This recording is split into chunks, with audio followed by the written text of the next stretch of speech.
What should have been a huge release in AAA gaming dropped not that long ago, and well, I think drop is an apropos description of it because Civilization 7, oh boy, has it been a big old miss so far, okay? As Civilization 7's peak player count more than 50% less than Civ 6, which is wild to think about, man, because Civ 6, it was like, I like the game. I didn't play it as much as I did with 5, but just going back and listening to people who have been longtime fans of the franchise, which I didn't get into PC gaming until 2013, 2014 or something like that. I think it was probably the tail end of 13, Christmas, I got my first PC, and then, I started to game on PC from then, and that's when I really hopped on, the Civ bandwagon. I put, like 150 hours into Civ 5. I really liked it, but a lot of people point to, Civ 4 is when, things were really at their best, and it's been kind of a drop-off since then. And yeah, I played a little bit of 6, and I didn't find it nearly as enjoyable as 5, but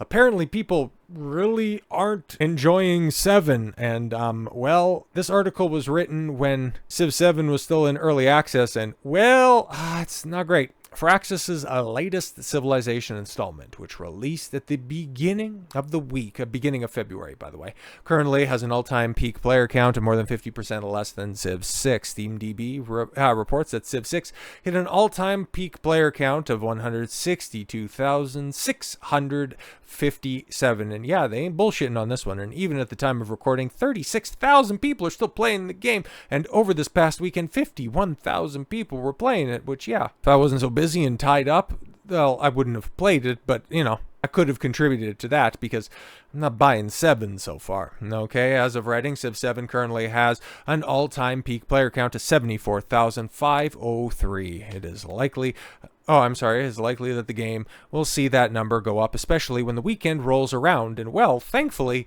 I actually got the numbers of that, and it went up a little bit, but it's still, now it's crossed over half, but it peaked, and over the weekend, 84,000.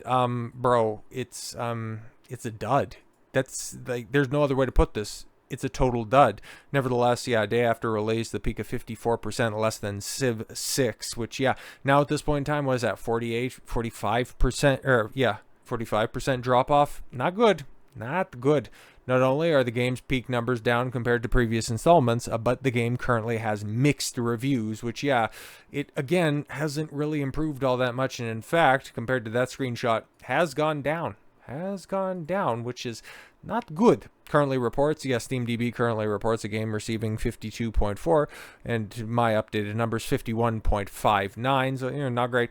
Positive reviews and 47.6% negative reviews. Ooh boy, here's what the number of gamers are saying about the game. Yeah, I'd be kind of interested in this because what's the negativity around this? Because in general, there's a base level of hype for a Sid Meier's game whenever it comes out. And prior to a couple of things that I've seen, like outside of, well, obviously, the interesting inclusion of Harriet Tubman as a leader of a faction of your choice is an interesting choice.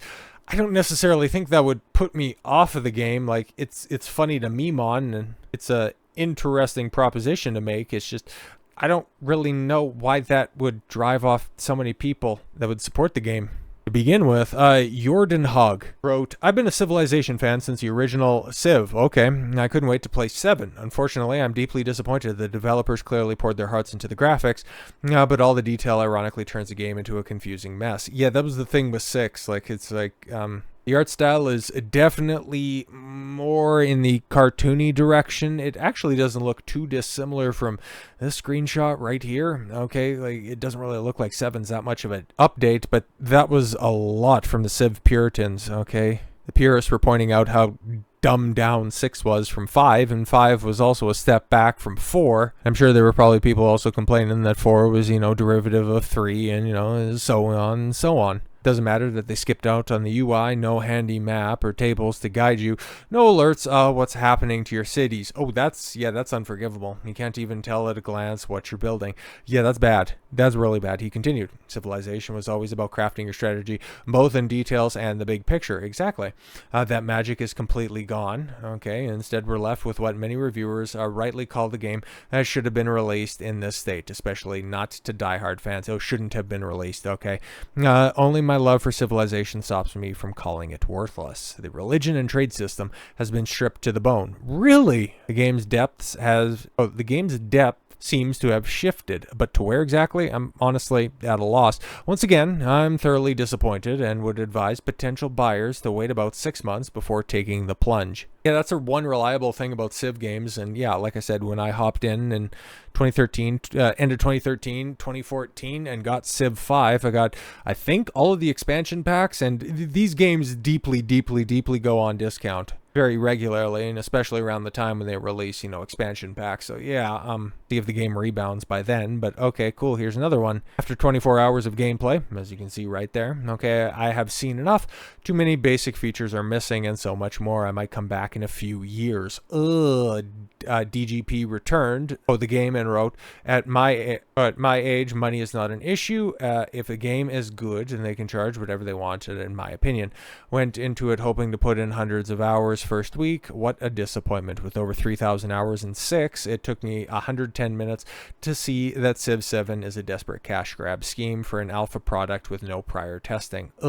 Bugs around every corner, placeholder icons, really, unfinished Civilization codex, performance issues abound, and a game completely devoid of any soul. Save your money, he recommended. And Civ 7, I thought it was first announced at 2023 Game Awards or even Summer Games Fest last year. It didn't have that long of a promotional cycle, so this is kind of wild. So Nigerian Prince, who's definitely using an associated profile picture, also recommends the game. He wrote, my first impression is generally positive as the new mechanics make for a fresh experience. However, whoever designed the UI deserves to be tried in the Hague. Oof. So here's my big takeaway on this one. It's interesting, right? So it's not so much people are just kind of, put off by the whole, it's woke, I will play the game because it's woke. It's no, man, it just sounds like it's suffering more or less from the same aspects that plague so many AAA games nowadays. They just get rushed to market. And what's the point, man? You're just continuing the downfall of your own industry. You're just continuing to perpetuate the stereotype that Western gaming companies, they just don't give a shit about giving the customers not just what they want, but what they paid for. You've seen it last year with Star Wars Outlaws. I think that is obviously the textbook example. You have Ubisoft come out and say this is the biggest marketing budget we have ever put behind a game ever, and then it's just a buggy disaster.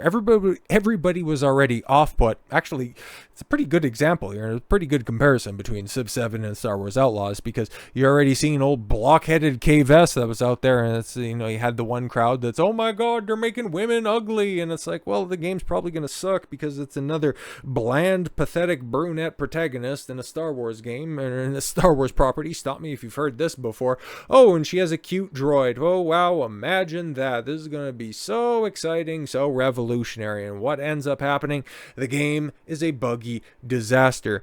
Unfinished, unplayed, and the only enjoyment anybody had out of it was just seeing how quickly they could break it. See how quickly they could fall through the floor, fall through a wall, get glitched in a side quest, or just have their speeder rash into a stormtrooper garrison and just see the insanity that follows. I don't know if these companies think that by releasing games in that fashion that ends up endearing them. Maybe they see the fact that Bethesda was perfecting the release schedule of releasing barely finished products and then just having everybody else finish their work and just claim that they're mods, and it's just a much more engaging and deep customer experience if they could have other people outsource their work for free and then just a few years later try to monetize that practice instead of creating a complete and totally finished game. But maybe that's what a lot of these studios are going with at this point in time, not realizing that by continuing to add logs onto this industry fire,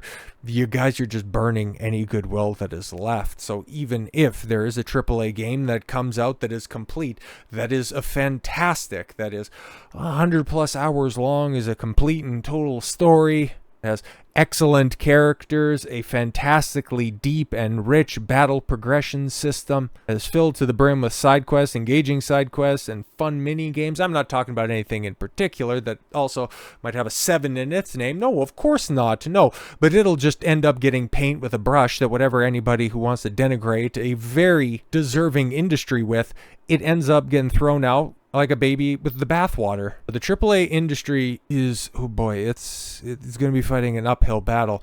And when it comes to big tentpole releases coming out this year, I know that Doom's on the horizon. That looks pretty good. That looks very good. And id Software, they've been, pretty good and very reliable when it comes to releasing high quality Doom games, going back to 16 and then even in 20 with the release of Eternal. It's just maybe that'll be the outlier. Maybe that'll be the one where people go, actually, there's still some good stuff that's out there. Or if it comes out and is a buggy mess, I don't know what's left to save. Maybe Perfect Dark, the Nutcracker edition, maybe that'll be the one to save everything, right? So with all that said, thank you all very much for the gift of your time. I've been Don Consuelo. I want you to follow your gut and get after it. Take care, everyone.